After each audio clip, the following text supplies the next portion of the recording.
Bien-aimés dans le Seigneur et bienvenue sur la voie divine. En ce nouveau jour béni, nous avons une précieuse opportunité, persévérer dans la foi et remettre entre les mains de notre Dieu tout ce que nous avons commencé. Quels sont les sujets que vous désirez présenter à Dieu aujourd'hui? Partagez-les en commentaire afin que nous puissions prier ensemble et les porter devant le trône de grâce.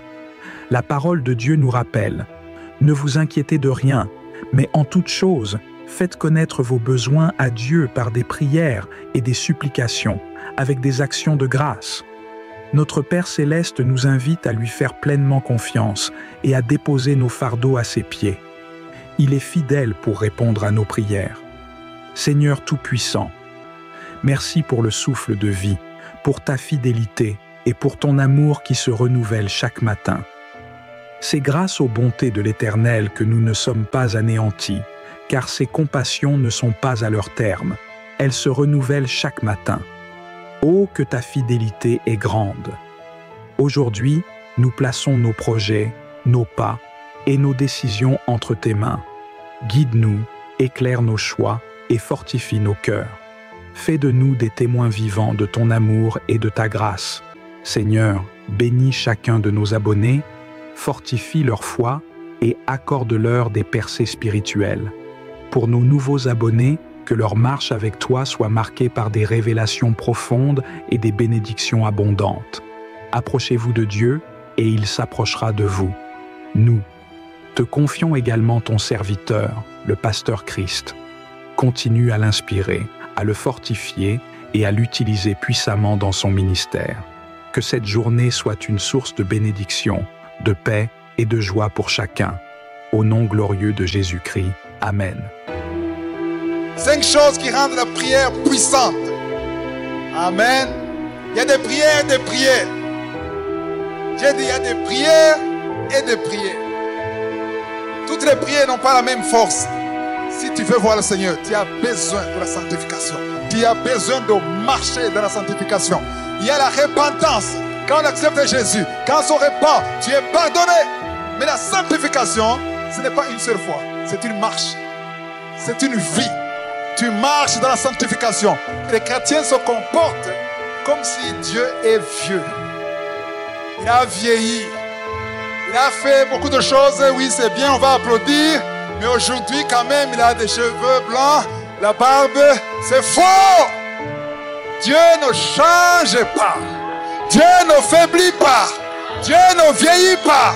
Il est le même hier, aujourd'hui, éternellement. Tel il était, tel il est aujourd'hui, tel il sera demain, éternellement. Parce qu'il n'a pas changé. Il est alpha et oméga.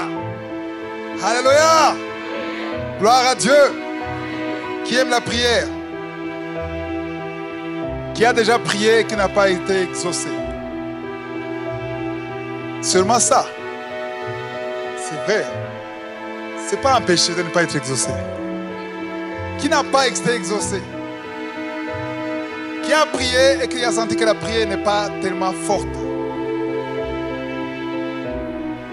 On va apprendre 5 choses qui rendent la prière puissante. Il y en a beaucoup qui n'ont pas été exaucés. Amen, amen, amen. 5 choses qui rendent la prière puissante. Amen. Il y a des prières et des prières. J'ai dit, il y a des prières et des prières. Toutes les prières n'ont pas la même force. Toutes les prières n'ont pas la même efficacité. Alléluia. C'est pour ça qu'on parle dans la Bible, la prière efficace, dit juste. Amen. La prière fervente, dit juste et efficace et fervente. Amen. Quand tu pries, il y a toujours une dimension, il y a un poids de la prière. Il y a des prières qui sont fortes, qui sont lourdes, qui touchent le cœur de Dieu. Amen. Vous connaissez la femme qui a touché Jésus? Jésus marchait, il y avait des milliers autour d'elle. Il y avait des disciples et des milliers qui le bousculaient. Mais Jésus s'est arrêté. Qu'est-ce qu'il a dit? Quelqu'un m'a touché. Et qu'est-ce que les disciples ont dit? Tout le monde te touche. Moi-même qui te parle, je t'ai touché. Pourquoi tu n'as pas réagi? Jésus a dit, il y a quelqu'un qui m'a touché et une force est sortie de moi. Alléluia. Il y a des prières qui poussent à Dieu d'agir. Il y a des prières auxquelles Jésus ne peut pas rester là. Il doit se lever. Alléluia. Parce que tu as touché quelque part. La femme se disait, si seulement je touche Jésus, je serai guéri. Jésus n'a pas imposé les mains. Jésus n'a pas parlé. Jésus n'a pas marché pour la chercher. Jésus marchait vers un autre miracle, mais la femme l'a touché. Rien qu'en le touchant, quelque chose s'est produit. Alléluia. Il faut comprendre que quand tu pries, tu touches Dieu. Mais ça dépend de comment tu le touches.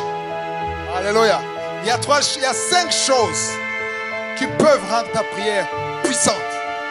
Amen. Et la première chose, c'est la sanctification. On ne parle plus de sanctification, on ne parle que de la foi. Mais la foi, oui, c'est bien. Mais la foi marche avec la sanctification. Pourquoi? Parce que la sanctification te permet d'entrer dans le lieu très saint. Alléluia. Pour entrer dans la maison de Dieu, dans le temple de Dieu, il y avait l'autel. Au niveau de l'autel, on tuait l'animal. Il y avait le sang. Et son sang était l'image du sang de Jésus. On ne pouvait pas entrer sans passer par l'autel. Et on entre dans le lieu saint. Et dans le lieu saint, on prend les sacrifices des enfants d'Israël. On prend ça, on entre dans le lieu très saint. Le lieu très saint, il y avait que le souverain sacrificateur qui entrait. Pas n'importe quel sacrificateur. Est-ce qu'il y a des sacrificateurs ici? Je ne vais pas demander de pasteur. Parce que beaucoup croient que sacrificateur veut dire pasteur ou prêtre. Mais je dis sacrificateur. Il y en a ici.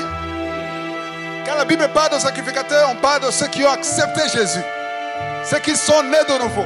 Nous sommes tous des sacrificateurs. Alléluia. Mais celui qui est entré dans le lieu très saint, c'est le souverain sacrificateur. Qui est l'image de qui? De qui? De Jésus. Maintenant, aujourd'hui, tu peux entrer, mais ce n'est pas toi qui entres, tu entres en Jésus. Aïe, aïe, aïe. Nous sommes mieux que les sacrificateurs de l'Ancien Testament. Parce que les sacrificateurs de l'Ancien Testament, ils n'entraient pas. Il n'y a que le seul souverain sacrificateur qui est entré. Mais nous aujourd'hui, alléluia, nous aujourd'hui, on entre à travers Jésus. Parce qu'en lui, je dis en lui, ou par lui, on peut entrer. Je dis pas, vous n'êtes pas content d'entrer. Si vous saviez ce qui se trouve dedans. À l'intérieur, il y a la présence de Dieu. À l'intérieur, il y a la présence de Dieu. À l'intérieur du lieu très saint, il y a l'arche de l'alliance. Parce que chaque fois qu'il y avait l'arche de l'alliance, il y avait la victoire. Chaque fois qu'Israël combattait avec l'arche de l'alliance, chaque fois, tous les jours, quand ils étaient sur le combat, et quand ils avaient l'arche de l'alliance, ils avaient la victoire. Sauf une seule fois, quand ils avaient péché. Quand ils avaient le péché, l'arche de l'alliance n'a pas agi. Ils avaient l'arche de l'alliance, mais ils ont perdu la guerre alors qu'ils ont l'arche de l'alliance. Toi aussi tu peux te dire, je porte Jésus, mais tu vis dans le péché. Tu n'es pas dans la sanctification et cette vie pécheresse peut bloquer la main de Dieu. Une seule personne a dit Amen. Pourquoi? Parce qu'elle ne veut pas entendre parler de sanctification dans l'église. Il veut entendre la foi qui déplace les montagnes. Oui, cette foi, elle est excitante, c'est bien. Mais il faut ajouter la sanctification. Parce que sans la sanctification, la Bible dit, personne ne verra quoi? Le Seigneur. Ah oui, il faut en parler. Si la Bible dit que personne ne verra le Seigneur, pourquoi est-ce que vous voulez qu'on n'en parle pas? On veut voir le Seigneur. Moi, je veux voir le Seigneur. Qui veut voir le Seigneur? Si tu veux voir le Seigneur, tu as besoin de la sanctification. Tu as besoin de marcher dans la sanctification. Il y a la repentance. Quand on accepte Jésus, quand on se repent, tu es pardonné. Mais la sanctification, ce n'est pas une seule fois. C'est une marche. C'est une vie. Tu marches dans la sanctification. On a parlé de quoi avant? De la chair qui doit être crucifiée. Amen. Il y a des choses qui meurent aujourd'hui, d'autres qui meurent l'autre jour. Et chaque jour, on tend vers la perfection. La Bible dit, tendez, vous tendez vers la perfection. On n'est pas parfait, mais on est parfait à travers Jésus. Parce que quand on entre dans la prière, au nom de Jésus, quand on loue, on adore à travers Jésus. Alléluia. Ça dit que Dieu voit Jésus. Il nous voit à travers Jésus. Je me souviens en 93, vers la fin, quand j'ai donné ma vie à Jésus. En fait, Dieu m'a parlé. Ce n'était pas dans une croisade. Dieu m'a parlé. Je cherchais Dieu. Je ne sais pas. Je cherchais Dieu. Je ne savais pas où le chercher. Partout en bas de Dieu, je cherchais. Et un jour, quelqu'un qui est né de nouveau, un cousin, il est venu à la maison. Je lui ai demandé de me parler. C'est quoi Jésus? C'est quoi être né de nouveau? Et ce qu'il m'a expliqué, il m'a expliqué du sang de Jésus. Il m'a parlé du sang de Jésus. Il m'a dit, quand tu es sauvé, Dieu ne te voit pas directement. Alléluia. Dieu ne te voit pas directement. Il a utilisé les lunettes. Il a parlé, Dieu a des lunettes. Le sang de Jésus, c'est comme les lunettes. Alléluia. Dieu te voit saint à travers les lunettes qui est le sang de Jésus. Et le sang de Jésus te sanctifie. Alléluia. Et c'est ça qui a ouvert mes yeux. Je me suis dit, j'ai besoin de ces lunettes. J'ai besoin de ce sang. Le sang qui sanctifie. Et que je parais comme saint. Je parais comme juste. Comme quelqu'un qui n'a jamais péché. Grâce au sang de Jésus. Et le sang de Jésus, le Saint-Esprit te pousse à la repentance et à la sanctification. La sanctification, c'est une marche, c'est une vie. On va lire dans Ésaïe 59, verset 1. Le premier verset du chapitre 59. Ésaïe 59. Non. Quand le verset commence par non. La main de l'Éternel n'est pas trop courte pour sauver, ni son oreille trop dure pour entendre. Si tu n'as pas été exaucé, ce n'est pas que la main de l'Éternel est faible. Ce n'est pas qu'elle a échoué. Ce n'est pas que Dieu n'a pas entendu. Ce n'est pas que son oreille ne fonctionne pas. Ça veut dire deux choses. Ou bien ce n'est pas le temps de Dieu, ou bien il y a le péché. C'est nouveau. Le péché peut bloquer la main de Dieu. Pas parce que Dieu ne veut pas, mais parce que Dieu n'aime pas le péché. Dieu aime, je le dis souvent, Dieu aime les pécheurs. Il les aime. Oui. Non. Si. Tu es pécheur. Quand Dieu aime les pécheurs, mais il déteste. Il déteste. Il déteste le péché. Alléluia. C'est pour ça que Jésus, quand il était sur la terre, chaque fois qu'il parlait de Dieu, il ne disait pas Dieu. Il disait qui? Mon Père. Mon Père qui est aux cieux. Mon Père peut envoyer des anges, des légions. Mon Père, moi et mon Père, nous sommes un. Mais un jour, il était sur la croix. Qu'est-ce qui s'est passé? Tes péchés et mes péchés sont allés sur lui. Et il était rempli des péchés depuis Adam jusqu'à ce qu'il va revenir. Tous ces péchés, toutes ces fornications, tous ces adultères, tous ces mensonges étaient sur Jésus. Et Dieu a tourné, Dieu le Père a tourné le dos. Il s'est éloigné de Jésus. Et Jésus lui a dit, mon Père, il a dit, mon Dieu, mon Dieu. Ça a changé. Le langage a changé. On ne parle plus de Père maintenant. On parle de Dieu. Et je te souhaite que ton Dieu devienne ton Père. Ne vois pas seulement ton Dieu. Il faut qu'il y ait une relation entre Père et Fils, Père et Fille. Que tu sentes que tu es son enfant. C'est la première fois et la seule fois que Jésus a dit, mon Dieu, pourquoi m'as-tu abandonné? En fait, Dieu n'a pas abandonné Jésus. Il s'est écarté du péché. Parce que sa main n'était pas courte pour sauver, ni son oreille pour entendre. Verset 2. Mais ce sont vos crimes qui mettent une séparation. Vous comprenez ça? Une séparation entre vous et votre Dieu. Ce sont vos péchés qui vous cachent sa face et l'empêchent de vous écouter. 1 Pierre chapitre 3 verset 12. Car les yeux du Seigneur sont sur les justes et ses oreilles sont attentives à leurs prières. Qui sont les justes? Ceux qui ne pêchent jamais, ceux qui ne trébuchent jamais, c'est ceux qui sont lavés et justifiés. J'aime beaucoup le mot justifié. Ils sont justifiés par le sang de Jésus. Amen. Ils sont attentifs à leurs prières, mais la face de du Seigneur est contre ceux qui font le mal. Donc la première chose, c'est quoi? La sanctification. Alors ta prière sera encore plus efficace si tu es dans la sanctification. S'il y a quelque chose qui t'accuse dans ton cœur, il faut te repentir. Il faut arranger ça avec Dieu. Il faut reconnaître tes faiblesses. Tu as essayé, ça n'a pas marché. Mais reconnais ça. Viens devant Dieu. Dis Seigneur, j'ai besoin de ton aide. J'ai essayé, ça ne marche pas. Aide-moi. Alléluia. Il faut parler à Dieu. Ça, c'est la première chose, la sanctification. La deuxième chose, c'est l'humilité dans la prière. Alléluia. L'humilité dans la prière. Qui prie ici? Je sais que tout le monde prie. Je savais que tu aurais fait ça. Elle est toujours là. La première a fait ça. Nous prions tous. Mais toutes les prières ne sont pas des prières dans l'humilité.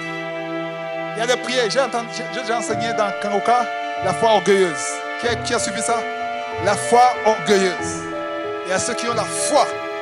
Une grande foi, mais plein d'orgueil. Ça devient une mauvaise foi. Moi, j'ai la foi qui déplace les montagnes. Moi, je ne peux pas tomber malade. Non. C'est pour vous. Moi, non. Jamais. Jamais. Pourquoi c'est tous? Ce sont des symptômes. Mais moi, je ne peux pas tomber malade. Ça, c'est la foi orgueilleuse. Parce que Jésus n'a pas été crucifié pour qu'on ne tombe pas malade. Dans Isaïe, on ne dit pas ça. Il a été crucifié pour que nous soyons guéris par ses maîtrissures. On ne tombe pas malade, mais on est guéri. Nous recevons la guérison par ses maîtrissures. Parce que son corps que nous portons, c'est entre parenthèses, son corps que nous portons est encore corruptible. 1 Corinthiens 15, on parle du corps incorruptible. C'est très différent. Le corps incorruptible, si j'avais un corps incorruptible, je pouvais traverser son mur. Parce que quand Jésus était sur la terre, amen, il n'avait jamais péché. Mais quand il est ressuscité avec un autre corps. Parce qu'un jour, il était déjà mort. Ils ont appris qu'il est ressuscité. En train de parler, il est là. Que la personne avec vous. Où est-ce qu'il est passé? La porte est fermée. Il pouvait passer à travers le mur. Le corps incorruptible ne pêche pas. Alléluia. Le corps incorruptible ne se fatigue pas. Il n'a pas besoin de dormir. Il y a quelqu'un qui m'a dit, je suis en train d'imaginer ma maison au ciel. Comment est ma chambre? Il n'y a pas de chambre pour dormir. Au ciel, on ne dort pas. Au ciel, on ne se fatigue pas. Au ciel, on ne pleure pas. Au ciel, on adore. On loue. On est avec les anges. Au ciel, il n'y a pas de larmes. Il y a la joie éternelle. Il y a le bonheur éternel. Il y a la consolation. Il y a le confort d'adorer. Il y a la présence de Dieu. La sanctification te montre qui tu es. Esaïe se croyait un grand prophète qui est respecté par tout le monde. Et il a vu la présence de Dieu. Alléluia. Quand il a vu la présence de Dieu, il a vu combien il est souillé, il est impur. Mais avant, il ne voyait pas ça. Pourquoi? Parce que la présence de Dieu, c'est comme la lumière. Amen. Et il a vu les anges adorer, parler. Chacun disait à l'autre, alléluia, Saint, Saint, Saint. Même aujourd'hui, il dit ça. Avant, je me demandais, est-ce qu'il ne se fatigue pas? Non, il ne se fatigue pas. Et toi aussi, tu vas le faire. C'est pour ça que je dis aux gens, commence à louer maintenant. Exerce-toi maintenant. Il y a ceux qui ne louent pas, qui ne font même pas ça. Quand est-ce que la parole? Quand est-ce que... Non. Au ciel, il n'y a pas la parole. Il n'y a pas de parole parce qu'on va tout comprendre. On n'a pas à poser des questions au ciel. On est là à jouir de la présence de Dieu. Alléluia. Donc je disais que l'humilité dans la prière, La prière qui est orgueilleuse n'est pas efficace. La prière qui est orgueilleuse, c'est quand tu veux menacer Dieu, demander des explications à Dieu. Pourquoi est-ce que ça traîne? Où est-ce que tu étais? Comment est-ce que mon enfant est tombé malade? Tu étais où? Moi je prie tous les jours. Moi je marche dans la sanctification. Tu étais où? Tu me déçois. Il y a ceux qui ne le disent pas mais qui le pensent. Mais je vais te dire que quand tu le penses, tu l'as déjà dit. Dans ton cœur, tu l'as déjà dit. Alléluia. L'humilité, c'est d'être dans la position de dire, je ne comprends pas pourquoi tu l'as fait. Mais je sais une chose. Tu es plus que tout. Tu comprends tout. Tu vois tout. Il n'y a rien. Il n'y a pas de surprise devant toi. Tu es au contrôle. Alléluia. Ça me fait mal. Mais tu restes Dieu. C'est ça l'humilité. La prière de l'humilité. Il faut l'humilité dans la prière. Il y a des prières qui éloignent, qui poussent à Dieu de s'éloigner de toi. Comme Dieu s'est éloigné de Jésus quand il y avait le péché sur lui. Amen. Le péché était sur Jésus. Pourquoi? C'est pas qu'il avait péché. C'est pour que le péché qui était sur lui soit crucifié. Tu la crois? Amen. Il y a des prières qui éloignent Dieu, la présence de Dieu. On va voir l'exemple que j'aime beaucoup dans la Bible. C'est dans Romains 4, verset 18. C'est Abraham. On parle d'Abraham. Amen. Abraham espérant contre toute espérance. Comment est-ce qu'on explique ça? Dans notre version, c'est plus explicite. Il avait l'espérance de choses qu'on ne pouvait pas espérer. C'est d'interpréter ça. Espérant contre toute espérance. Amen. Autrement dit, il avait la foi qui était devenue la confiance. Ah, vous ne comprenez pas. J'essaie d'expliquer. Il y a la différence entre la foi et la confiance. Si je demandais qui fait confiance à Dieu, tout le monde fait ça. Il a déjà fait. Quand tu expliques la confiance, tu vas réfléchir avant de lever la main. La foi, tout le monde ici a la foi. Même ceux qui ne sont pas encore entrés vraiment dans le Seigneur. Il dit, je crois qu'il y a un Dieu. Même le voleur dit, Seigneur, merci de m'avoir protégé. Parce qu'il a la foi. La question, ce n'est pas la foi, c'est la nature de la foi. Alléluia. Avoir la foi, c'est bien. Mais Pierre, Jésus a dit, j'ai prié pour toi. Parce que le diable, il voulait faire quoi? Il voulait faire quoi? Pourquoi? Parce que ta foi, pour que quand ta foi sera forte, va et fortifie tes frères. Parce que la foi, ça vacille. Vous savez ça? La foi est comme ça. Aujourd'hui, tu es fort ou forte. Dans 2 semaines, tu es down. Tu n'as pas vécu ça. Nous tous, il y a des moments de faiblesse. C'est pour ça qu'il y a le Kabouka tous les jours. C'est tout le mardi pour réveiller, pour ranimer la foi, pour restaurer ce qui est mort. Alléluia. La parole donne la foi. La foi vient de ce qu'on entend. Et ce qu'on entend vient de quoi? De la parole. La foi, ça peut être comme ça ou comme ça. Aujourd'hui, tu peux être fort dans la foi. J'y crois, j'y crois, j'y crois. J'ai la foi, je retiens ça, je saisis ça. Et demain, je dis, oh Seigneur, si seulement je pouvais aller au ciel. Il y a la foi, c'est des hauts et des bas. Haut et bas, haut et bas, haut et bas. Alléluia. Et la confiance, c'est haut, haut, haut, haut, haut, haut, haut, haut, haut, haut. La confiance, ça ne diminue pas. La confiance, c'est comme la montagne. C'est inébranlable. La confiance, ça ne bouge pas. Vous vous souvenez, je vous ai parlé de l'exemple de l'enfant dans l'avion qui disait, non, non, non, c'est mon père qui est le pilote. Ça, c'est la confiance. Parce que tu dis que si c'est lui, s'il est au ciel, alléluia, aussi longtemps qu'il est sur le trône, sauf si le trône est vide. Alléluia. Si tu sais que Jésus est à droite du Père, et que le Père est sur le trône, et qu'il me contrôle, il voit tout, et qu'il me protège, et qu'il est mon Père, c'est ça la confiance. Je veux que tu élèves le niveau. Tu quittes le niveau de la foi. Amen. Tu n'as pas les moyens, où est-ce que ça va venir? La personne sur qui je comptais n'a pas les moyens. Ou bien elle a fermé la porte. C'est fini pour moi. C'est fini, c'est fini. Pourquoi? Tu as gardé tes yeux sur quelqu'un, sur la personne.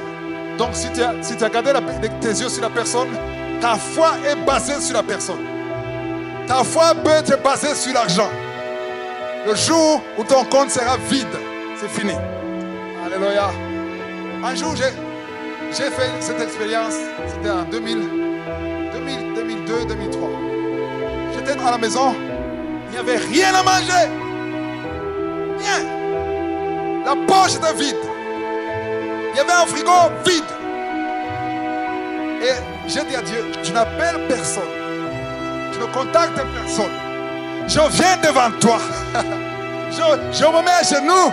Je veux réellement voir que Dieu, c'est lui qui pourvoit. Que tu es Jéhovah Jireh. Alléluia. Avant de terminer, quelqu'un frappe à la porte.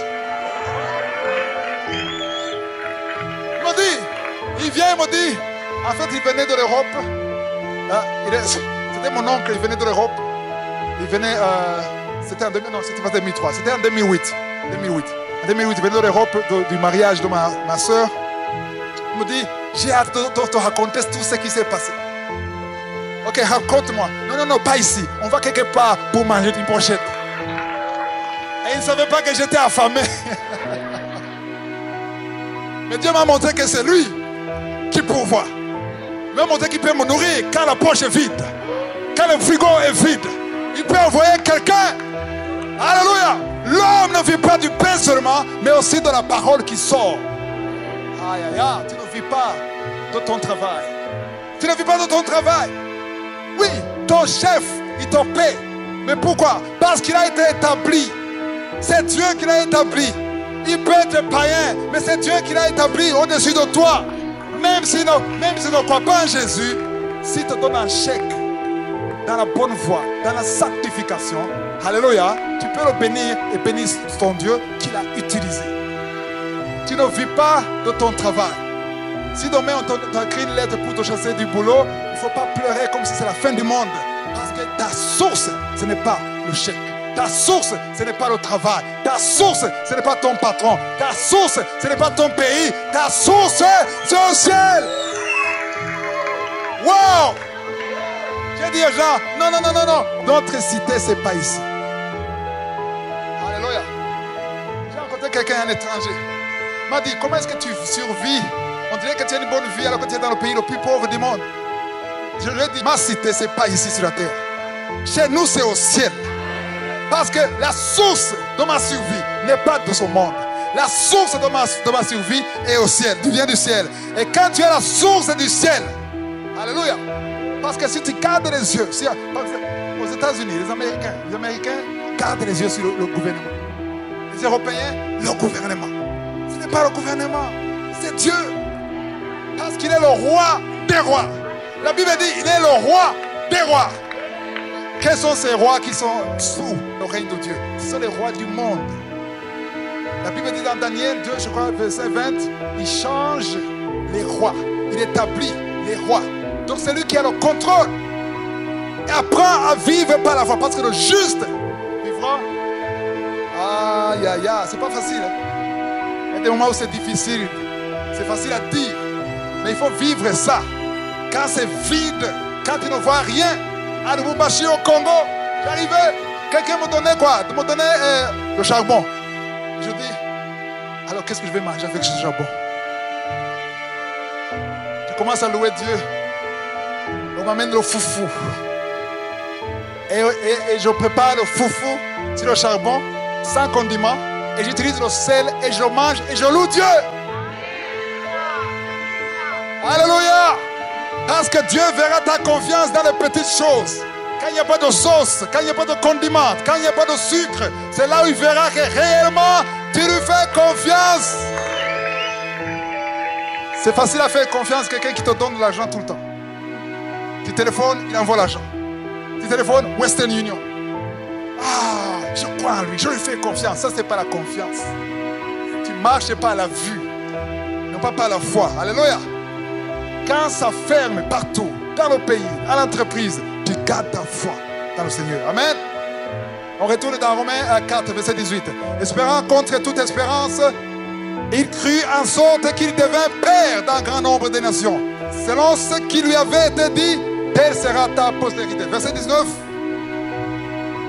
Et s'affaiblir dans la foi, Pourquoi on dit sans faiblir dans la foi? Parce qu'on faiblit dans la foi. Je vous ai dit que la foi faiblit. Amen. Et surtout, elle faiblit pourquoi? Parce qu'on voit. Il ne considéra point que son corps était déjà usé. Pourquoi? Parce puisqu'il avait près de 100 ans et que Sarah n'était plus en état d'avoir des enfants. Donc, Sarah, ce n'était pas seulement la question de ménopause. Hein? Ménopause, c'est quarantaine, 50, 51, 52. Hein? C'est ça. Mais Sarah a eu un enfant à quel âge? 90. Est-ce qu'on peut parler de ménopause? Je cherche le mot qui peut m'aider. Double ménopause. Ménopause plus. C'est pour ça que j'ai la foi. On a déjà 34 ans, 36 ans, on aura même 40 ans dans Kanguka. Pourquoi? Parce que Dieu a fait 90 ans. Il y a une femme de 90 ans. C'est à l'époque on se mariait à 18 ans. 19 ans, 20 ans au maximum. Amen. Ce qui veut dire que Sarah était stérile pendant au moins 70 ans. C'est ça qu'on entend quand on entend 20 ans. Donc, tu es sûr que c'est vrai ce témoignage? Il faut vérifier. Il faut vérifier. Hein? Pourquoi tu m'as pas dit de vérifier 4 ans? Tu m'as dit de vérifier 20 ans et pas 4 ans. C'est pourquoi? Parce que tu ignores qu'il y a 70 ans dans la Bible. Amen. S'il y a 70 ans, je ne suis pas surpris de 20 ans. Et je ne serai pas surpris de 40 ans. Parce que le Dieu qui a fait 70 ans d'austérité, aïe aïe aïe, qu'est-ce que 15 ans? Qu'est-ce que 25 ans? Parfois les chrétiens se comportent comme si Dieu est vieux. Il a vieilli. Il a fait beaucoup de choses. Oui, c'est bien, on va applaudir. Mais aujourd'hui, quand même, il a des cheveux blancs, la barbe. C'est faux. Dieu ne change pas. Dieu ne faiblit pas. Dieu ne vieillit pas. Il est le même hier, aujourd'hui, éternellement. Tel il était, tel il est aujourd'hui, tel il sera demain, éternellement. Parce qu'il n'a pas changé. Il est alpha et oméga. Il n'a pas de commencement, il n'a pas de fin. Alléluia. C'est difficile de parler de son nom. Quand on parle de je suis, c'est parce que nous avons lu la traduction. En réalité, on n'a pas de nom. Il est comme Yahweh. Aïe, aïe, aïe. Si on comprenait la grandeur de Dieu, la puissance de Dieu, la magnificence de Dieu, on ne serait pas étonné qu'une femme de 30 ans puisse tomber enceinte. Pourquoi est-ce qu'on est étonné? Yeah, c'est vrai. Oh non, c'est terrible. Il faut vérifier si c'est vrai. Tous ces gens qui me disent qu'il faut vérifier, c'est parce qu'ils n'ont pas la foi. Parce qu'ils ne me disent jamais de vérifier à 5 ans. Quelqu'un qui a des maux de ventre, on ne vérifie pas. Des maux de tête, on ne vérifie pas. Qui a une douleur sur la jambe, on ne vérifie pas. Mais quelqu'un qui a le sida, attention! Pourquoi? C'est ça la grandeur de ton Dieu en toi. C'est comme ça que tu vois ton Dieu. Amen. Si on te dit que j'aime parler de Bill Gates, parce que c'est le Bill Gates qui est connu dans le monde.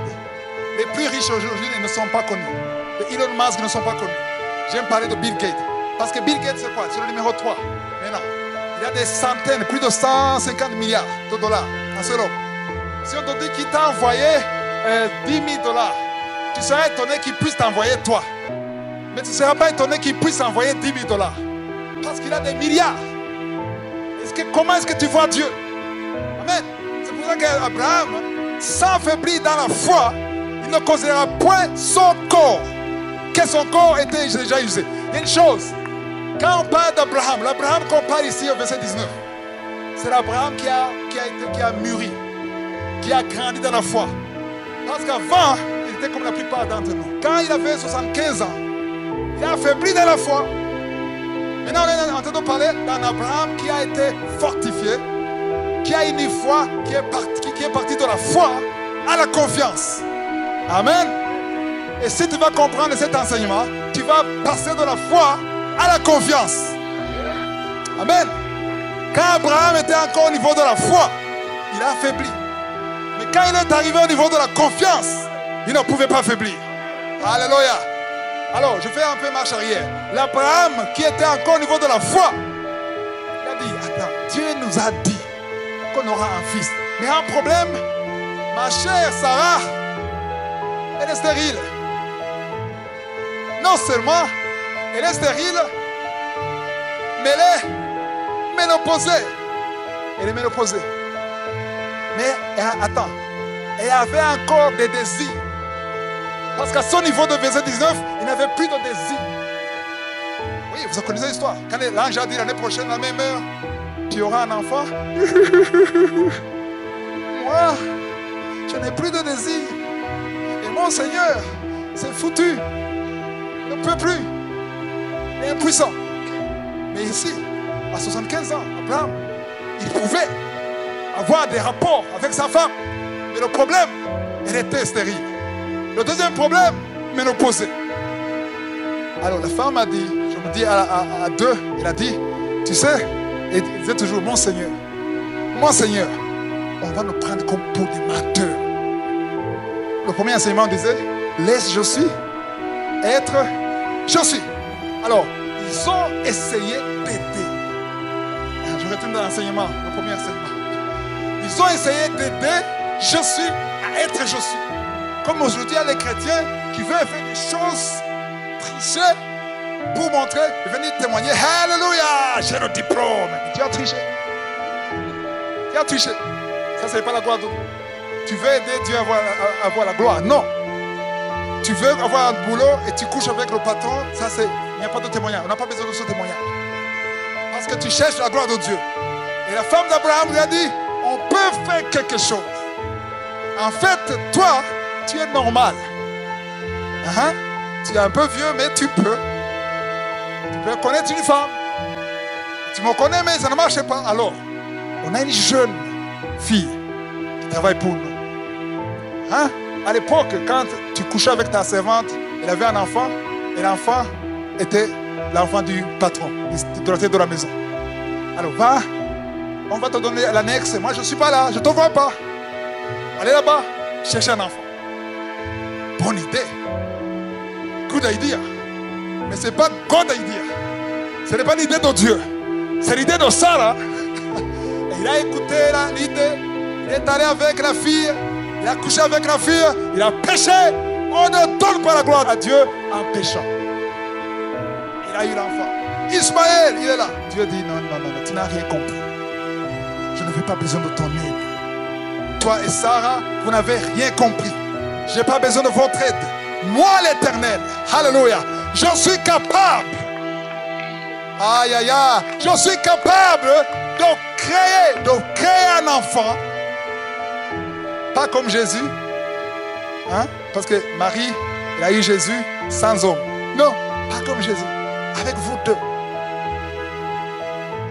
Dieu puissant aux yeux des hommes, pas à mes yeux. Je suis vieille, je n'ai pas de désir. Ça, c'est ton problème. Moi, je suis. Laisse-moi être, je suis.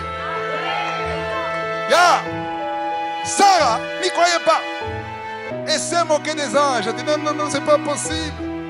Et les anges étaient fâchés. Comment tu peux rire? Elle dit, je n'ai pas ri. Comment je t'ai vu, tu arrives. Et Abraham s'affaiblit dans la foi. Parce qu'ici, le verset 19, il avait atteint la confiance. Amen. Il ne considéra point que son corps était déjà usé. Il ne considéra point qu'il était impuissant, qu'il était vieux. Amen. Puisqu'il avait près de 100 ans. Waouh, 99 ans. Et que Sarah n'était plus en état d'avoir des enfants. Ça, c'est le verset 19. Le verset suivant, le verset 20. Il ne douta point, pas incrédulité. Il ne douta point, pas incrédulité au sujet de la promesse de Dieu. Pourquoi tu doutes? Quand Dieu a dit une chose, tu doutes. Pourquoi tu doutes? À cause des circonstances. Tu doutes à cause de ce que tu vois. Tu te demandes, est-ce que Dieu a réellement dit? C'est la voix que Satan a utilisée dans l'oreille de qui? Ève. Amen. Est-ce que Dieu a réellement dit? Il n'a pas douté au sujet de la promesse de Dieu, mais il fut fortifié par quoi? La foi donnant gloire à Dieu. Verset 21. Verset 21, j'aime beaucoup ce verset. Et il y a la pleine, pas 20%, pas 30%, pas 40%, pas 60%, pas 80%, pas 99%, 100% de confiance. Conviction que ce qu'il promet, la foi orgueilleuse dit, écoutez, la foi orgueilleuse dit que ce qu'il promet, il doit l'accomplir. Qu'est-ce que vous lisez là-bas? Ça, c'est l'humilité. Vous n'avez pas compris. Quelqu'un qui a la foi orgueilleuse, il dit, il doit le faire, puisqu'il ne peut pas mentir. Ça, c'est l'orgueil. Seigneur, si tu ne fais pas ça, Shaouyako, on va dire que tu es un menteur. Tu auras honte. Attention. Ça, c'est l'orgueil. Tu t'assois sur le trône de Dieu. Il ne faut jamais menacer Dieu. Il faut t'humilier. Parce que ce qu'il promet, il a la capacité de l'accomplir. Abraham, il connaissait la promesse. Il a cru que ce qu'il a promis, pas il doit l'accomplir. Il ne doit pas l'accomplir. Il doit faire quoi? Il peut. Dites, il peut. Il peut l'accomplir. Alléluia.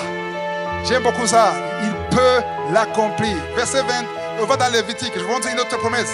Ça, c'est important que vous compreniez que la promesse, Dieu a la capacité de réaliser la promesse. Ici, il y a une promesse, une grande promesse dans Lévitique, chapitre 20, verset 24. Il a dit, je vous dis, c'est Dieu qui parle ici. C'est vous qui posséderez leur pays, le pays de Canaan. Amen. Je vous donnerai la possession. Quelle promesse? Dieu dit, je vous donnerai la possession. C'est un pays où coule le lait et le miel. Avant, je croyais que le lait et le miel, c'est un langage burundais. J'ai trouvé ça dans la Bible. Où coule le lait et le miel. Je suis l'Éternel, votre Dieu, qui vous est séparé des peuples. Ça, c'est quelle promesse? C'est une promesse de prendre le pays de Canaan. La terre promise. Amen.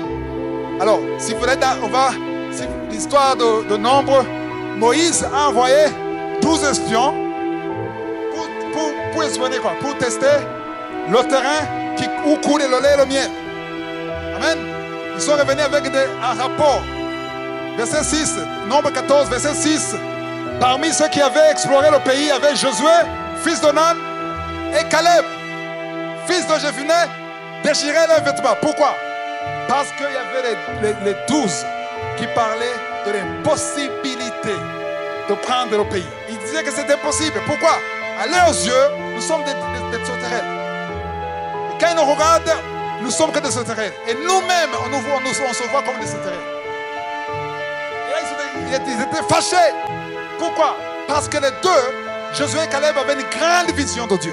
Eux, ils n'avaient pas la foi seulement, ils avaient la confiance. Mais les autres, ils avaient la foi quand ils sont partis. Quand ils ont vu les géants, tu connais bien la promesse de Dieu. Mais quand tu vois la grandeur de l'opposition, il faut comprendre une chose. Plus l'opposition est grande, plus la promesse est grande. Alléluia. La dimension de la promesse dépend de la grandeur de l'opposition. À un certain moment, je me disais, est-ce que ça va arriver? Ce que Dieu m'a dit en 96, 97, est-ce que ça va s'accomplir? Parce qu'il y avait tellement d'opposition, c'est comme si tout était contre moi. Tout ce que je touche, et celui qui me soutient avait des problèmes. C'est comme si j'étais une malédiction. Et j'étais déçu, découragé. Un jour, un homme de Dieu, un secrétaire de Dieu, m'a dit, si tu es dans la sanctification, et que tu pries tous les jours, et qu'il y a une grande opposition, tu devrais te réjouir. Parce que derrière, il y a une grande chose. Il y a un grand ministère. Il y a beaucoup d'âmes. Et ça, malheureusement, souvent ça n'encourage pas celui qui est dans ses problèmes. Parce que lui, il veut la solution. À un certain moment, tu es fatigué des promesses. À un certain moment, tu ne veux plus écouter les témoins, les rêves. Tu veux quelque chose de palpable. Mais il faut comprendre que plus ça traîne, alléluia, la chose qui est derrière est grande. Waouh! Le verset 7. Et parlèrent ainsi à toute l'assemblée des enfants d'Israël. Le pays que nous avons parcouru pour l'explorer est un pays très bon et excellent. Verset 8. Si l'Éternel nous est favorable. Aïe, aïe, aïe. Les gens qui ont la doctrine de la foi orgueilleuse, ils n'aiment pas que tu utilises le mot si. Je viens de te voir dans 2 semaines, si Dieu le veut. Comment tu peux douter en disant si? Beaucoup de gens m'ont dit ça. Toi, tu n'as pas la foi, tu dis si. Oui, je dis si parce que j'ai lu dans la Bible qu'on utilise si. Et si, c'est le signe d'humilité. Ce n'est pas l'incrédulité, ce n'est pas le doute. Je me dis que c'est Dieu qui permettra que je vienne. Même s'il l'a dit, alléluia. Parce que Josué et Caleb, ils savaient très bien. Quand Dieu a donné la promesse dans Lévitique 20, 24 qu'on a lu, ils savaient très bien que Dieu a promis ce pays. Amen. Ils savaient bien que Dieu avait dans son plan, il fallait avoir ce pays. Ils ne doutaient pas du tout. Mais ils savaient aussi que Dieu est souverain. Adonai. Il est souverain. Il fait ce qu'il veut. Quand il veut. Comment il veut. À qui il veut. Il ne s'explique pas. Parce qu'il est Dieu. Aïe, aïe, aïe. Il faut t'humilier. Il a dit, si l'Éternel nous est favorable, si l'Éternel nous est favorable, il nous mènera dans ce pays. J'ai beaucoup aimé l'humilité de ces jeunes. Josué et Caleb. Si l'Éternel nous est favorable, il nous donnera ce pays. C'est un pays où coule le lait et le miel. Où est-ce qu'il a appris ça? Lévitique 20, 24. C'est là où il a appris ça. Parce qu'il a promis ça. Alléluia. Vous voyez la promesse. Lévitique 20, verset 24. Josué et Caleb étaient là. Ils savaient ça. Alléluia. Même si tu sais ce qu'il t'a dit. Même si tu as des songes que tu as eu. Même si tu as eu des visions. Même si les prophètes t'ont dit. Il faut utiliser si l'Éternel nous est favorable. Si ça lui plaît. Alléluia. Jésus a dit quoi? Il a dit, loin de moi cette coupe. Mais que ce ne soit pas fait selon moi, ma volonté, mais la tienne. C'est ça aussi. Amen. J'ai beaucoup aimé le verset 8. Le verset 9. Seulement, ne soyez point rebelles contre l'Éternel. Ne soyez point rebelles contre l'Éternel. Ne soyez point rebelles contre l'Éternel. L'église d'aujourd'hui est remplie de rebelles spirituels. La rébellion, c'est quoi? C'est se lamenter. Quand tu es fâché contre Dieu. Tu n'as jamais été fâché contre Dieu? Non? Tu veux te faire spirituel? Non. Tu es fâché contre Dieu. Tu es en colère. Tu n'as plus envie de prier. Tu boudes. J'ai boudé plusieurs fois. Plusieurs fois, j'étais bouddhiste. Tu es fâché. Tu te dis comment? Moi qui prie. Moi qui te sers. Comment tu permets ça? Ça, c'est la rébellion. Et Dieu n'aime pas la rébellion. Seulement ne soyez point rebelles contre l'Éternel et ne craignez point les gens de ce pays, car ils nous serviront de pâture. Ils n'ont plus d'ombrage pour les couvrir. L'Éternel est avec nous, ne les craignez point, mais ne soyez point rebelles. Amen. Ça, c'est l'humilité. Alors, quelqu'un qui a la foi orgueilleuse, c'est un manque d'humilité. Daniel 3, verset 15 à 18. Je vais seulement verset 17. C'est l'histoire de Shadrach, Meshach et Abednego. Ils sont très populaires dans la Bible. Amen. Ils étaient courageux et le roi voulait les tuer parce qu'il ne voulait pas se prosterner devant la statue. Il a dit verset 27. Ils ont répondu au roi, voici notre Dieu que nous servons peu. Dites peu. L'orgueil dit toi. Mais l'humilité dit peu. Ce n'est pas que tu doutes. Tu laisses la souveraineté à Dieu. Tu permets à Dieu d'être Adonai. Tu permets à Dieu d'être souverain, de prendre la décision lui-même. Tu ne veux pas forcer la main de Dieu. Alléluia. Notre Dieu que nous servons peut nous délivrer de la fournaise ardente et il nous délivrera de ta main. Ça, c'est certain. Il n'y a pas de peu. Amen. Parce que nous sommes, quand c'est son Père, il va te protéger. Alléluia. Tu peux te demander comment est-ce qu'il dit ça? Et s'il est tué dans le feu, s'il mourait dans le feu, c'était la protection aussi. Aïe, aïe, aïe, vous ne comprenez pas. Heureux celui qui meurt dans le Seigneur. Seigneur, que je ne meure pas. Et si c'était le plan que tu meurs, qu'est-ce que tu vas faire? Parce que tous les apôtres que vous lisez dans la Bible, à part Jean, ils ont été tués tous. Est-ce qu'ils étaient des pécheurs? Non. Est-ce que Dieu était incapable de les protéger? Non. Alléluia. Là, ils disent, il nous délivrera. Amen. Ça, c'est certain. Même si je meurs, c'est la délivrance. Parce que je vais voir mon Seigneur. Alléluia. Mais me prosterner devant la statue, impossible. Parce que s'il veut, il peut. Et il a fait. Il les a protégés. Ça, c'est le deuxième point. Le premier point, c'est quoi? La sanctification. Le deuxième point, l'humilité. Et le troisième point, action de grâce. Waouh! Là, je ne vais pas traîner parce que j'en parle tellement. Tout le monde doit comprendre ici que l'action de grâce est indispensable dans la prière. Quand tu pries, peu importe le problème que tu as, si c'est urgent ou pas, commence par l'action de grâce. Psaume 100, verset 4. Il ne faut toujours pas commencer par l'action de grâce. Psaume 100, verset 4. Entrez dans ses portes avec quoi? Avec des lamentations, avec des soucis, avec des fardeaux, mais avec des louanges. Dansez parvis avec des cantiques. Célébrez-le, bénissez son nom. C'est la première chose à faire. Toujours, commence par la louange, par l'action de grâce. Philippiens 4, 6. Ne vous inquiétez de rien. Est-ce possible? Vous ne pas inquiéter. Est-ce possible? C'est possible. Il y a des gens qui me disent non, c'est pas possible. C'est possible. Parce que c'est écrit dans la Bible, c'est possible. Mais, on dit mais, en toutes choses, peu importe les problèmes que tu as, en toutes choses, faites connaître vos besoins à Dieu. Pas de prières, des supplications, dites avec des actions de grâce. Parce que quand tu oublies les actions de grâce, tu as oublié l'essentiel. En fait, les actions de grâce, selon Psaume 100, verset 4, c'est là où tu devais commencer. Tu commences par les actions de grâce. Chaque fois que tu te lèves le matin, avant de prier, peu importe le temps que tu pries, tu peux prier 30 minutes.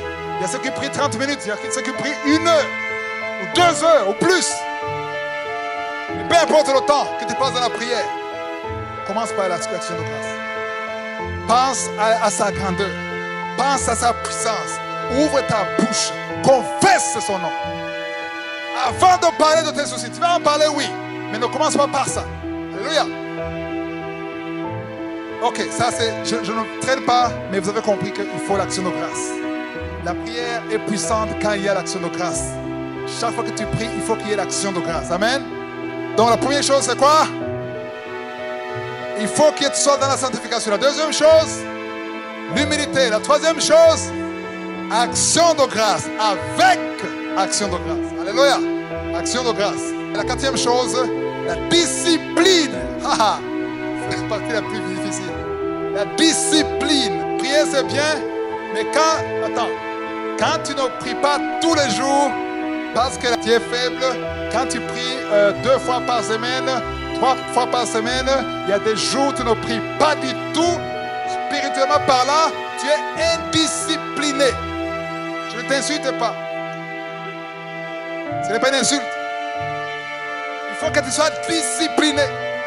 Parce que la discipline, ceux qui font le sport comprennent. Les athlètes, les gens qui sont musclés, ils ont de la discipline. Ils se lèvent très tôt le matin pour courir, pour faire les exercices, pour faire les haltères. Ils vont à la gym tous les jours. Ils ont la discipline. Les athlètes que vous connaissez, les meilleurs, les plus populaires dans le monde. Si vous approchez d'eux, ils vous diront comment ils veillent à ce qu'ils mangent. Même s'ils sont millionnaires, ils ne mangent pas n'importe quoi pour protéger leur carrière. Ils se lèvent le matin, ils abandonnent beaucoup de choses. Ils se lèvent très tôt, ils passent du temps dans le gym, ils courent, ils écoutent ce que le coach dit. C'est ça la discipline.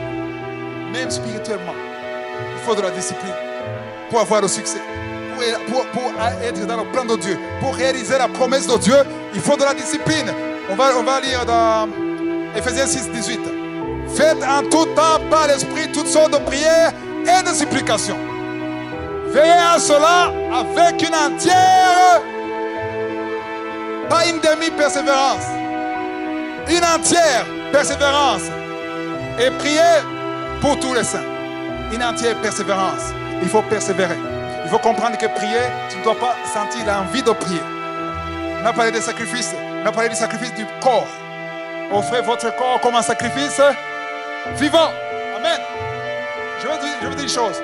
Chaque fois que je me lève le matin, le corps n'a pas toujours envie de prier. Ce n'est pas tous les jours que mon corps a envie de prier. Ce n'est pas tous les jours que j'ai envie d'y aller. Mais je sais que je dois y aller.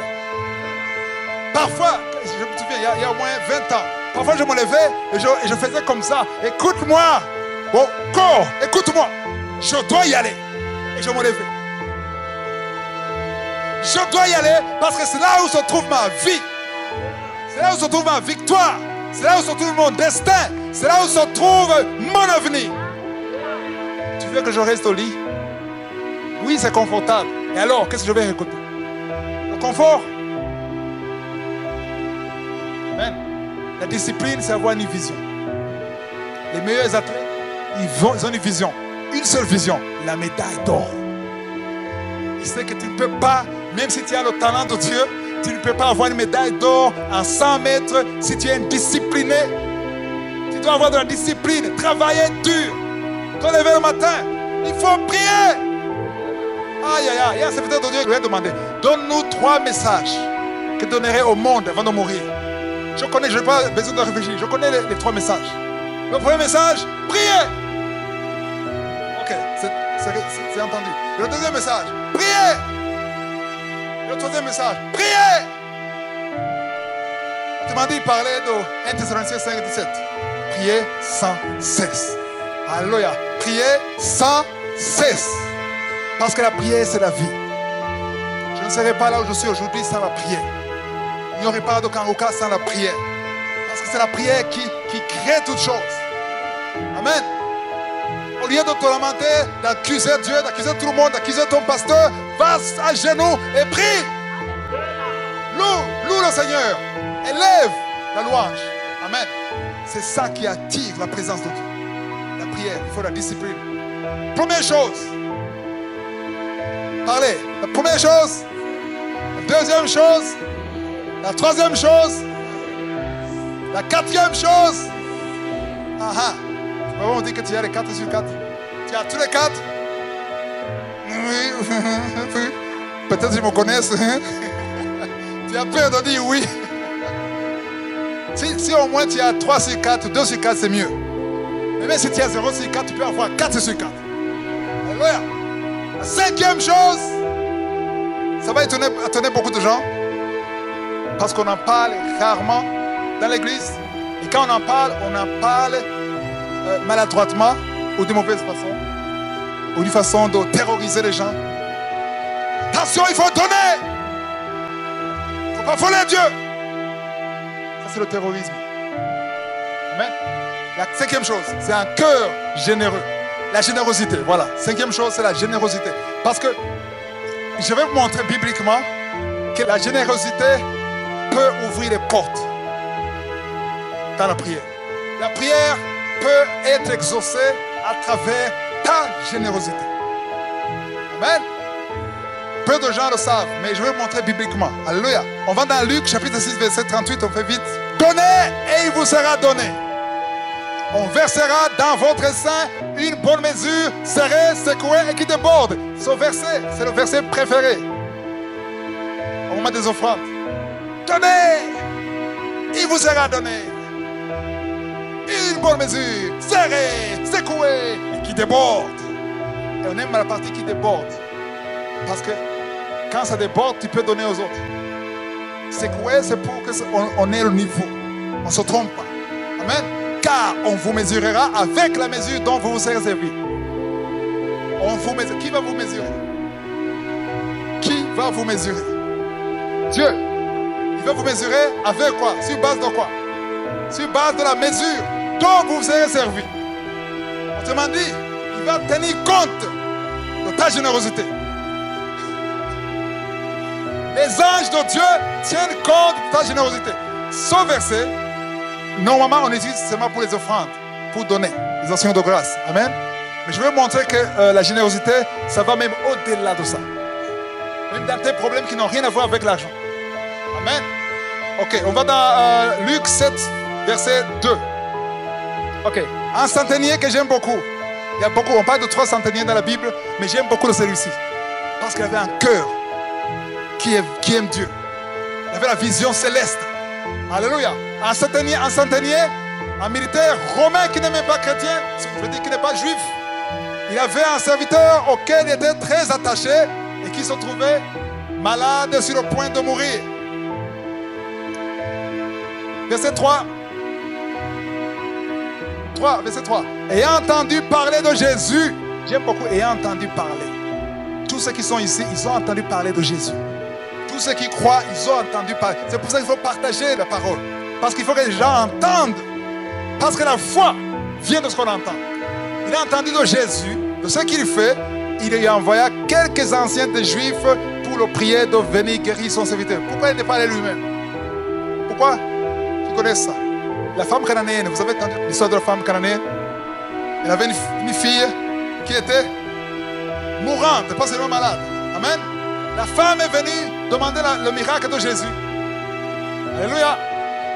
Et quand Jésus a vu la femme qu'elle est cananéenne, qu'est-ce qu'il a dit? Pas un mot, n'a rien dit.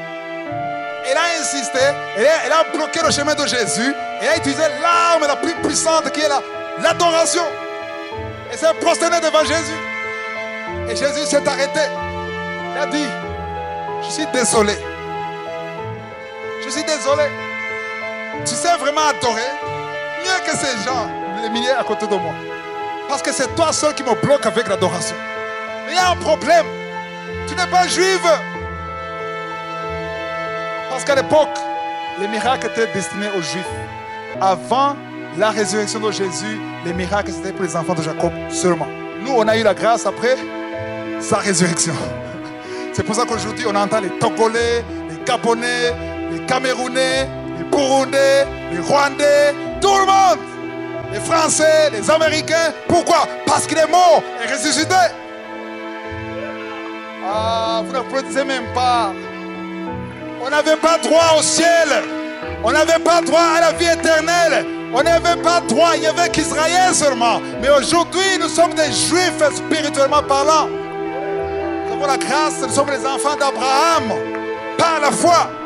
Aïe, aïe. Pour moi, ça m'excite. Ça m'encourage d'être parmi les enfants d'Abraham. Alléluia. Alors, donc Jésus a dit à la femme, toi tu n'as pas tu ne peux pas me demander ça. Pourquoi? Parce que tu es un petit chien. Ce n'est pas une insulte. On ne peut pas donner le pain aux petits chiens. On donne ça aux enfants. Les enfants, c'est qui? Les enfants d'Abraham, de Jacob. Et la femme avait la discipline, la persévérance. Elle a dit, j'accepte d'être madame chienne. Et je veux que mon enfant soit guéri. Et comme elle a persévéré, il a eu le miracle. Alléluia. Maintenant, le centenier, il n'avait pas droit au miracle. C'est important que vous compreniez ça. Il n'avait pas droit au miracle. Comme il n'avait pas droit au miracle, il a envoyé les anciens juifs qui sont acceptés. Allez parler pour moi. Parce que moi, en tant que Romain, je ne peux pas y aller. Verset 4. Ils arrivèrent auprès de Jésus. Écoutez ce qu'ils ont dit. Ils lui adressèrent d'instantes supplications pour un étranger qui n'a pas droit au miracle. Disant, il mérite que tu lui accordes cela. Comment est-ce qu'il mérite ça? Comment est-ce qu'il mérite ça? Parce qu'il est romain? Non. Parce qu'il est généreux. Parce qu'il a la vision de Dieu. Parce qu'il aime le peuple de Dieu. Parce qu'il soutient l'œuvre de Dieu. Alléluia! Donc, ils ont dit à Jésus, il le mérite. Tu peux me dire, non, ils ont tort. S'ils avaient tort, Jésus a dit, vous avez tort. Arrière de moi, Satan. Comme il a dit ça à Pierre. Quand tu fais des choses qui ne sont pas correctes, Jésus n'hésite pas de te dire que tu as tort. Il a dit, verset 5, qu'est-ce que Jésus a dit? Ok, verset 5, car il aime notre nation Israël, et c'est lui qui a bâti quoi? Notre synagogue. La générosité ouvre les bénédictions. Pas seulement l'argent. Les gens croient que quand ils sont généreux, ils ont béni financièrement. Non, c'est pas seulement ça. La générosité facilite la prière. La générosité ouvre des portes. Les anges interviennent pour quelqu'un qui est généreux. Amen. Voilà, ils ont expliqué pourquoi lui mérite que malgré qu'il y ait une loi qui bloque aux Romains d'avoir le miracle, lui il est différent des Romains. Parce que lui, il n'a pas les yeux sur des idoles. Il croit en notre Dieu. Verset 6. Waouh. Jésus étant allé avec eux. Allez où? Il allait où? Pour guérir le serviteur du Romain. Est-ce que vous comprenez ça? Jésus allait faire un miracle à quelqu'un qui ne le méritait pas. Il n'a pas droit au miracle. Mais à cause de sa générosité, il allait le faire. Amen. N'étant guère éloigné de la maison, quand le centenier envoie encore des amis juifs pour lui dire quoi? Seigneur, ne prends pas tant de peine, car je ne suis pas digne que tu entres sous mon toit. Verset 7. Alléluia. Ok. Même si on ne voit pas verset 7, vous connaissez l'histoire. On lui a dit, je n'ai jamais vu une telle grande foi. Même en Israël. Même à Jérusalem. Et cet homme, à la même seconde, son serviteur était guéri. Pourquoi? Parce qu'il était généreux. La générosité est une force. Alléluia. Tu peux prier des heures et des heures. Tu ne penses même pas à ton prochain. Tu ne peux rien donner. Même à Dieu, même aux autres. Et tu veux que ta prière soit exaucée comment? Tu passes des heures. Ça ne marche pas. Dieu veut un cœur généreux. Parce que notre Dieu est généreux. Jésus a dit, soyez parfaits comme votre Père. Et soyez encore généreux comme votre Père est généreux. Amen. Actes chapitre 10, verset 1. Vous connaissez l'histoire de Corneille? Amen. Vous connaissez l'histoire de Corneille? Un autre centenier qui est différent de l'autre que nous venons de lire. Amen. Ce centenier, il était généreux. Lui non plus ne connaissait pas Dieu. Amen. Il n'était pas juif. Mais on va lire le verset 4. Il a été visité par un ange. Verset 4. Le regard fixé sur lui et saisi d'effroi, il répondit, qu'est-ce, Seigneur? Et l'ange lui dit, tes prières. Et quoi? Les aumônes, c'est quoi? C'est comme les offrandes. Amen. Les offrandes pour aider les pauvres, pour soutenir, pour la cause de Dieu. Tes prières et tes aumônes sont montées devant Dieu et s'en est souvenu. Aïe, aïe, aïe. Tes prières. Vous ne comprenez pas. L'ange n'a pas parlé des prières seulement. Toi, tu croyais que Dieu se souvient de tes prières seulement. Ce ne sont pas des prières seulement. Les prières plus les aumônes. Les prières plus la générosité. Les prières, quand ça monte avec la générosité, c'est une puissance. Ça attire la présence de Dieu. Ils sont montés devant Dieu et il s'en est souvenu. Le français, c'est pas bien expliqué. En anglais, c'est un kiwi, c'est bien. Il y a un mémorial. Il y a quelque chose de souvenir. Il y a un souvenir. Il s'en est souvenu. Parlons de souvenir. Tes prières et tes aumônes sont montées et sont devenues un souvenir. Amen. Est-ce que Dieu a un souvenir de toi au ciel? Quand tu pries, les anges vont au ciel. Est-ce qu'il y a un souvenir? Il n'y a rien. J'ai enseigné sur la banque céleste. Et il y a la banque céleste et la banque terrestre. Amen. Qui ont des comptes ici dans une banque? Tu as un compte. Ce n'est pas un péché d'avoir un compte. Ok. Il y a quelqu'un qui travaille dans une banque ici? Il n'y a personne? Il n'y a pas de banquier, tu travailles dans une banque. Il y a des comptes débiteurs et des comptes. Quelle est la différence? Créditeur, il y a de l'argent. Débiteur, il n'y a pas zéro, il y a moins. Et quand tu vas dans un compte, retirer dans un compte débiteur, qu'est-ce qu'on te dit? Désolé, il n'y a pas d'argent. On te montre même ce que tu dois à la banque. Et quand tu vas retirer, quand c'est créditeur, ça dépend du montant. Amen. Alors, quelqu'un qui est généreux, il est en train de financer, approvisionner le compte céleste. Et quand tu es dans des difficultés, les anges montent au ciel, là où la teigne et la rouille n'atteignent pas, là où il n'y a pas de voleurs. Et ils vont voir ta situation bancaire du ciel. Et quand c'est débiteur, ils reviennent, ils sont désolés. Voilà, ça c'est pour vous montrer que les réalités ici, c'est l'image du ciel. C'est pour ça que Jésus a dit, il faut surtout penser et prendre soin de vos comptes du ciel. Là, il n'y a pas de voleurs, il n'y a pas de rouille, il n'y a pas de teigne. Parce que c'est protégé par le Seigneur. Amen. Donc c'est important. On a compris. Et vous connaissez aussi l'histoire de Dorcas dans Acte 9:39. Acte 9:39. On parle de Dorcas ou Tabitha. Amen. Vous connaissez l'histoire? Elle était morte. Quand elle est morte, toutes les femmes, les veuves l'entourèrent en pleurant et lui montraient. Ils montraient à pied à quoi? Qu'est-ce qu'ils montraient? Les tuniques et les vêtements que faisait Dorcas pendant qu'elle était avec elle. Pendant que tu es avec les pauvres, qu'est-ce que tu fais? Pendant que tu es dans l'église, qu'est-ce que tu fais? Quand tu seras dans des difficultés, qu'est-ce que les anges vont montrer à Dieu? Si on parle des femmes, hein, mais là, spirituellement parlant, ce sont des anges. Amen. La supplication des anges, ils ont quelque chose. Il faut un souvenir. Il faut que tu aies un souvenir. Quand j'enseigne ça, il y a des gens qui disent, ah, ok, maintenant je vais commencer à donner comme ça, il y aura un souvenir.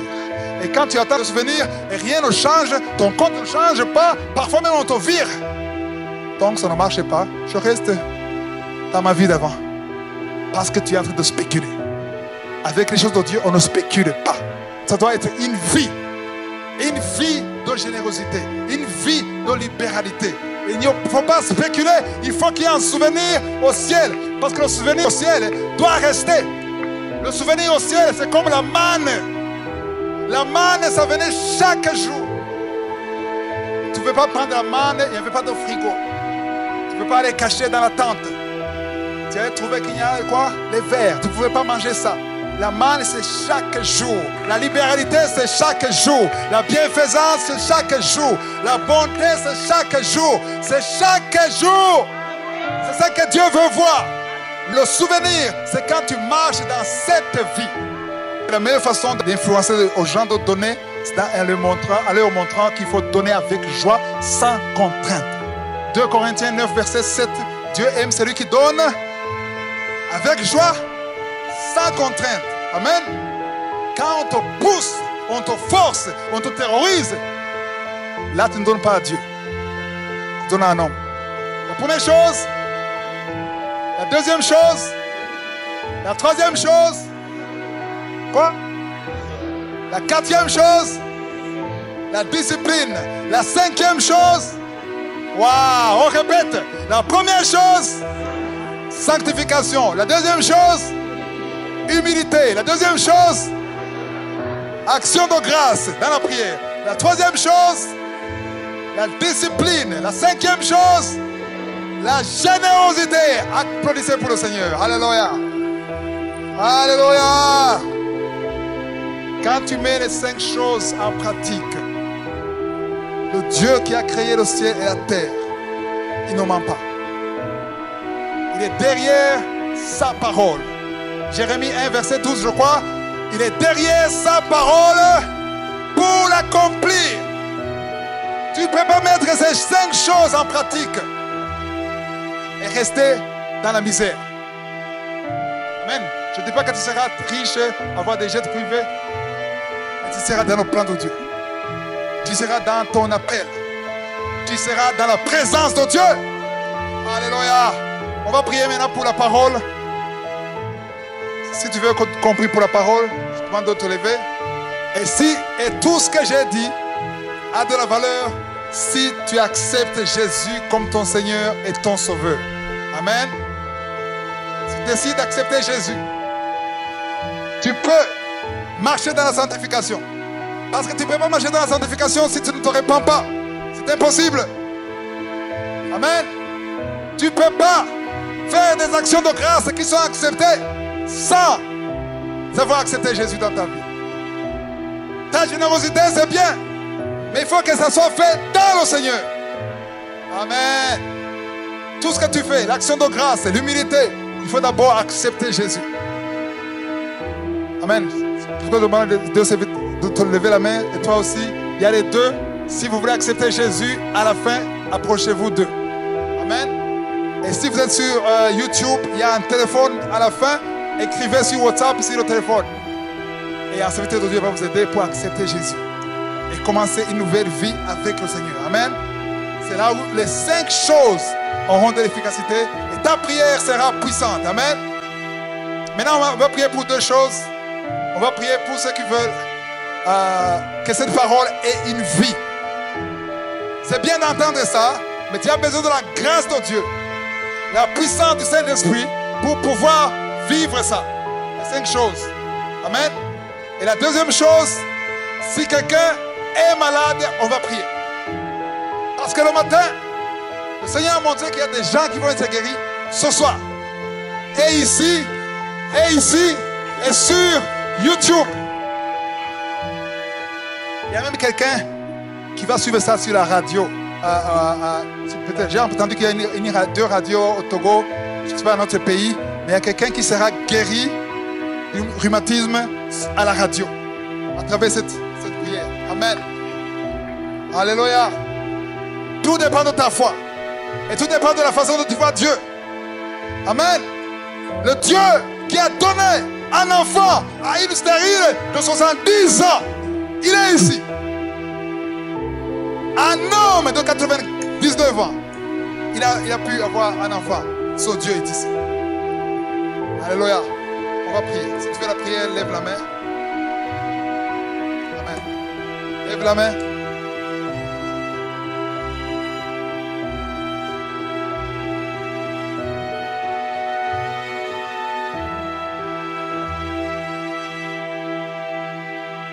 Commence à prier, commence à prier.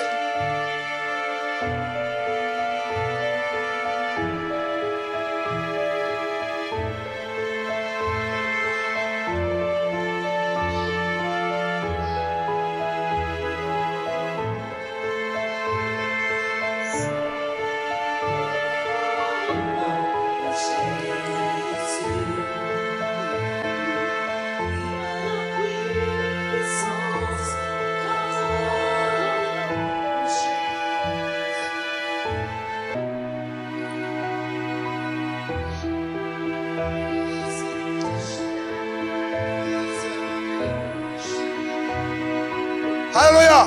Et la puissance dans le nom de Jésus pour briser les chaînes. Seigneur, je viens dans ta présence. Merci pour cette parole qui transforme. Je te montre ceux qui ont levé la main. Je prie pour tous ceux qui me suivent sur YouTube. Pour que cette parole nous transforme. Au nom de Jésus. Donne-nous la force, Saint-Esprit, de marcher dans la sanctification. Donne-nous la force d'avoir l'humilité dans la prière. Donne-nous la force d'élever les actions de grâce chaque jour. Donne-nous la force. Alléluia. Donne-nous la force. Personne ne peut le faire de lui-même. On a besoin de toi. On a besoin de toi. Merci de visiter ton peuple. C'est toi qui donnes la générosité. C'est toi qui donnes la discipline. Personne ne peut y arriver de lui-même. Merci pour les chaînes qui sont en train de briser. Il y a 3 hommes qui sont délivrés de l'adultère. Reçois la délivrance. Au nom de Jésus. Merci Seigneur. C'est toi qui brises les chaînes. Merci pour ceux qui sont en train d'être guéris. Si tu es guéri, si tu es malade plutôt, mets ta main là où tu souffres. Toi qui as un problème cardiaque, un problème de cœur, mets ta main sur le cœur et ouvre la bouche pour remercier le Seigneur parce que tu es visité. Il y a une maman qui a un problème de cœur cardiaque. Tu es guéri au nom de Jésus. Il y a au moins 3 personnes qui souffrent de diabète. Merci Seigneur pour la visitation. Toi qui as un problème, tu as un problème au niveau de la cheville. Mets ta main sur la cheville parce que le Seigneur te visite. Alléluia. Il y a 2 femmes qui viennent de passer plus de 10 ans sans enfants. Alléluia. Et au nom de Jésus, vous allez concevoir parce que la main de Josué vous a visité. Il y a une femme qui prie pour un enfant Et tu vas avoir 2 enfants, des jumeaux. Au nom de Jésus. Au nom de Jésus. Alléluia. Un homme qui souffre des hémorroïdes. Et l'autre souffre de la constipation depuis plus de 20 ans. Reçois la guérison. Merci Jésus parce que sur la croix, par tes maîtrisures, nous sommes guéris. C'est ça qui me suit sur Internet, qui souffre de migraines. Garde tes mains sur la tête. Tu ne peux pas ouvrir les yeux quand il y a la lumière. Tu ne peux pas être là où il y a le bruit. Mais le Seigneur t'a délivré. Tu es délivré au nom de Jésus. J'ai dit tu es délivré. Toi qui souffres de migraines, tu es délivré au nom de Jésus. Il y a une femme qui pleure sur un lit au nom de Jésus. Le Seigneur t'a visité. Il a délivré ta fille. Il y a une fille qui est liée par les satanistes, qui est possédée par des démons. Il y a une maman qui a un enfant qui se comporte comme un animal. Il aboie comme un chien. Mais le Seigneur délivre cet enfant. Merci Seigneur. À toi la gloire, la puissance et l'honneur. Alléluia. Il y a des hommes qui sont délivrés du démon, de la pornographie, de l'adultère, au nom de Jésus. Toi il y a une maman qui est qui souffre du dos, au niveau du dos. Tu n'arrives même pas à te lever toi-même. Au nom de Jésus, lève-toi au nom de Jésus. Alléluia. À toi la gloire, la puissance. Je demande à tout le monde d'acclamer pour le Seigneur. Acclamer pour le Seigneur. Alléluia. Yeah! Alléluia. Thank you, Lord. Il y a beaucoup de gens qui sont guéris. Certains sont ici, d'autres sont sur YouTube. Alléluia. C'était une sorte d'ambulance qui prenait des gens. Amen. Qui sortaient de l'hôpital. Le Seigneur est en train de guérir, de libérer. Alléluia. Et si tu es guéri, si tu as senti quelque chose, il y a quelqu'un qui a senti quelque chose. Que Dieu te bénisse, toi. Il y a quelqu'un qui a senti quelque chose, ou bien qui avait une douleur et il ne sent plus la douleur. Il faut témoigner. Il faudra témoigner. Amen. Il faut envoyer un audio dans Kanguka et dire comment tu as été guéri. Parce que quand tu donnes un audio, tu guéris quelqu'un d'autre à travers ton témoignage. Alléluia. Que Jésus vous bénisse. Si vous voulez continuer de suivre ces enseignements sur YouTube, veuillez cliquer sur subscribe ou s'abonner et sur la cloche à droite afin d'être averti à chaque fois que nous postons une nouvelle vidéo. Pour plus d'informations concernant Kanguka, veuillez visiter notre site www.kanguka.com. Que Jésus vous bénisse.